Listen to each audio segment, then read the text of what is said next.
সময় ধরে আমরা এখানে অবস্থান করছি, কিন্তু এখনো আমাদেরকে কোনো রকম আপডেট জানানো হয়নি রাষ্ট্র থেকে, যার ফলে আমরা এখানে ব্লকেট দিতে বাধ্য হয়েছি।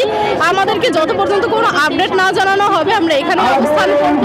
অতি দ্রুত সময়ের মধ্যে আমাদেরকে আপডেট জানানো হলে আমরা এখান থেকে হয়তো চলে যাব, যদি আমাদের অধ্যাদেশ দিয়ে দেয় এখন।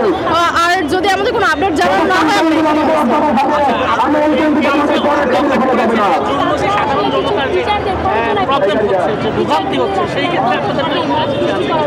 আমরা আসলে এরকমটা মোটেও করতে চাইনি, কিন্তু আমরা 3 ঘন্টারও অধিক সময় ধরে শিক্ষা ভবনের অভিমুখে আমরা অবস্থান করছি, কিন্তু রাষ্ট্রের এখানে কোনো মাথা ব্যথা আমরা দেখছি না আমাদেরকে নিয়ে।